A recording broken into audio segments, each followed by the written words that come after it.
एक नई वीडियो के साथ आपका स्वागत है डिफेंस टुडे में। रिव्यू मास्टर विक्रांत इस चैनल का पहले नाम था, अब इसका नाम डिफेंस टुडे है।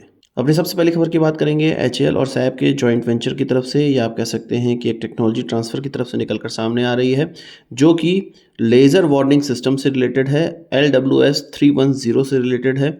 असल में आप जानते हैं कि लेज़र गाइडेड वेपन्स जो होते हैं वो generally air to surface mark करने के लिए होते हैं। तो इसी तरह के लेज़र गाइडेड वेपन्स के ख़िलाफ़ या उसके एवज में एक वार्निंग जनरेट करने के लिए सिस्टम होता है, जिसमें कि कुछ सेंसर्स वगैरह लगे होते हैं, और ये चीज़ भारत के पास अभी नहीं थी, सैप के द्वारा बनाई जाती है और एचएएल को अब इसकी टेक्नोलॉजी ट्रांसफ़र करी गई है। मेमोरेंडम ऑफ अंडरस्टैंडिंग इसके लिए साइन कर दिया गया है। ये जो सिस्टम है या ये जो सेंसर है, ये जो पूरा सूट है, ये तीनों तरह की चीज़ों में, आप कह लीजिए एयरक्राफ्ट में भी इस्तेमाल होता है, व्हीकल पे भी इस्तेमाल होता है और मैरीटाइम प्लेटफॉर्म पे भी इस्तेमाल होता है। इसके एक वेरिएंट का इस्तेमाल इंटीग्रेटेड डिफेंस एड्स सूट, जो कि एयरक्राफ्ट के लिए होता है, सैप के द्वारा बनाया जाता है, उसमें इस्तेमाल होता है। साथ ही साथ लैंड इलेक्ट्रॉनिक डिफेंस सिस्टम में भी, जो कि व्हीकल्स में लगाया जाता है, उस पर भी होता है। नेवल लेज़र वार्निंग सिस्टम, जो कि मैरीटाइम प्लेटफॉर्म्स जैसे कि वेसल्स वगैरह में लगाया जाता है, उसमें भी इस्तेमाल होता है। तो ये सारी चीज़ों के लिए एचएएल को टेक्नोलॉजी दे दी गई है। भारत के अंदर ही इसका निर्माण किया जाएगा और हमारे हेलीकॉप्टर्स, हमारे एयरक्राफ्ट और हमारे जो वेसल्स हैं, वॉरशिप्स हैं, उन सभी चीज़ों में इसका इस्तेमाल किया जा सकेगा। अभी भी इस्तेमाल किया जाता है, पर अभी तक ये भारत के अंदर नहीं बनता था। अब इसका मैन्युफैक्चरिंग भारत के अंदर होने लगेगी। आपको ये खबर सुन के कैसा लगा, कमेंट बॉक्स में बताइएगा। बात कर लेते हैं डेटा पैटर्न्स, जो कि एक कंपनी है और इसके द्वारा कई इलेक्ट्रॉनिक सामान बनाए जाते हैं, साथ ही साथ एवियोनिक्स वगैरह का काम भी किया जाता है। डेटा पैटर्न्स के द्वारा एक ऐसा gallium nitride technology based radar, ऐसा रडार सामने रखा गया है जिसका नाम हॉकआई 2700 है, जो कि एक्स बैंड पे काम करता है और एक ऐसा रडार है। इसको डायरेक्टली SU-30 MKI का जो अपग्रेड प्रोग्राम है, जिसमें सुपर सुखोई बनाया जाना है कुछ 84 या 86 एयरक्राफ्टों को, उसके लिए सीधे सीधे इसको रखा गया है सामने, ऐसा डेटा पैटर्न्स का कहना है। डेटा पैटर्न्स इस जो ऐसा रडार है उसको विरूपक्षा रडार के कंपटीशन में रख रहा है। विरूपक्षा रडार जो कि DRDO की तरफ से बनाया गया है और direct plug and play system के तहत SU-30 MKI के लिए प्रोजेक्ट किया जा रहा है, उसी के कंपटीशन में डेटा पैटर्न्स ने अपना हॉकआई 2700 रखा है। आपको जान के बड़ा आश्चर्य होगा कि विरूपक्षा में 2400 TR मॉड्यूल होते हैं, यानी कि ट्रांसमीटर रिसीवर मॉड्यूल होते हैं, जबकि इस हॉकआई में कुछ 2700 TR मॉड्यूल हैं। ये जो हॉकआई है, इसके द्वारा 5 स्क्वायर मीटर के रडार क्रॉस सेक्शन को 350 किलोमीटर, 2 स्क्वायर मीटर के रडार क्रॉस सेक्शन को 250 किलोमीटर और छोटे टारगेट जैसे कि 1 स्क्वायर मीटर के रडार क्रॉस सेक्शन वाले को 200 किलोमीटर से ही डिटेक्ट किया जा सकता है और इसके लिए हथियारों को लॉन्च किया जा सकता है। तो पहले तो ये लग रहा था कि DRDO का एकमात्र जो विरूपक्षा रडार है वो SU-30 के लिए सामने आएगा, पर अब दूसरा रडार भी सामने आ गया है। कंपटीशन अच्छा है और ये बहुत अच्छी चीज़ है, हमें बेस्ट प्रोडक्ट मिल पाएगा अपने SU-30 MKI अपग्रेड प्रोग्राम के लिए। आपको इसको सुनकर कैसा लगा, कमेंट बॉक्स में बताइएगा। बात कर लेते हैं AMCA प्रोग्राम की। AMCA प्रोग्राम आप जानते हैं कि इसका एकदम नया डिज़ाइन एरो इंडिया 2025 में रखा गया था, जो कि 10 फरवरी से 14 फरवरी तक हुआ और सबको ये लग रहा था कि ये फाइनल डिज़ाइन है, पर अब इसके डिज़ाइन में फिर से चेंज किया जा रहा है। असल में एक लोड और स्ट्रेस टेस्ट किया गया था, जो कि अभी भी कंडक्ट हो रहा था। जब ये एरो इंडिया 2025 चल रहा था तब भी कंडक्ट हो रहा था। इसमें जो हमारा एरोडायनेमिक स्ट्रक्चर था AMCA का, वो 90% प्रोजेक्टेड लोड तक रहा, उसके बाद फेल हो गया।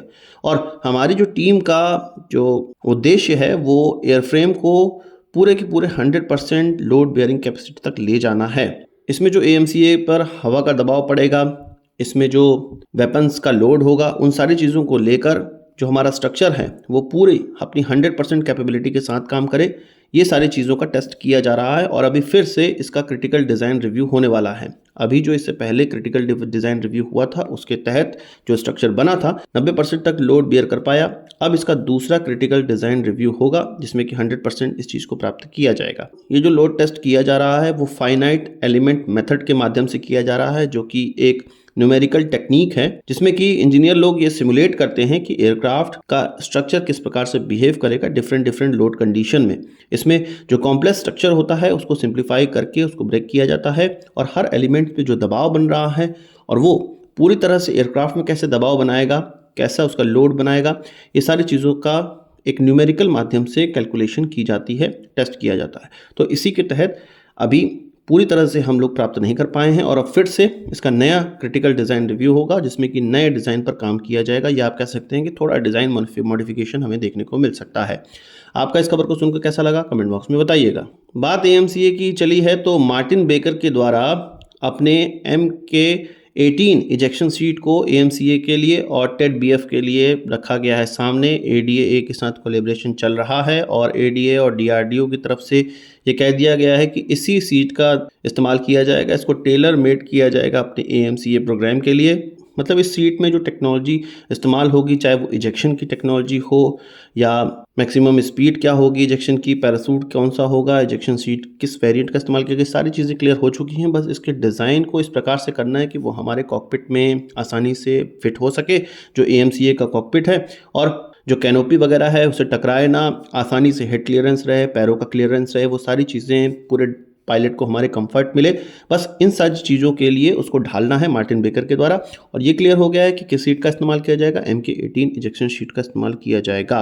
बात कर लेते हैं सोनोबॉयस की, जो कि पैरासूट के माध्यम से या किसी वेसल्स के माध्यम से समंदर के अंदर लॉन्च किया जाता है, जिससे कि अंडर वाटर किसी व्हीकल जैसे कि सबमरीन का पता लगाने के लिए इसको इस्तेमाल किया जाता है। और ये एंटी सबमरीन वॉरफेयर में बहुत ज़्यादा कारगर चीज़ है, बहुत ही कारगर एक प्रोडक्ट है, या आप कह सकते हैं कारगर एक इक्विपमेंट है। अभी तक BDL के द्वारा इसका निर्माण नहीं किया जा रहा था। एक MOU हुआ है US based ultra maritime company के द्वारा, जिससे कि अब इसका लोकली मैन्युफैक्चर भारत के अंदर किया जाएगा। भारत में आप जानते हैं कि हम लोग P8I का इस्तेमाल करते हैं, साथ ही साथ एंटी सबमरीन वॉरफेयर वाले हेलीकॉप्टर्स का इस्तेमाल कर रहे हैं, रोमियो हेलीकॉप्टर्स जो कि अमेरिका से ही आ रहे हैं। इन सभी चीज़ों में सोनोबॉय का डिप्लॉयमेंट किया जाता है।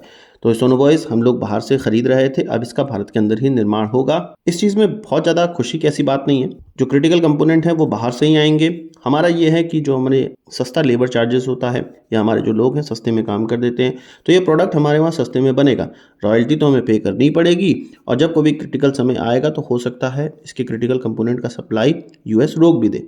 यहाँ पर ये हमें समझना चाहिए कि इस सोनोबॉय को देखकर हम लोगों को अपना सोनोबॉय डिप्लॉय करना चाहिए, डेवलप करना चाहिए, और धीरे धीरे इसको लात मार के हम लोग अपने प्रोडक्ट पे शिफ्ट होना चाहिए। बस केवल इसका यही उद्देश्य होना चाहिए, इस टेक्नोलॉजी को भारत में लाने का।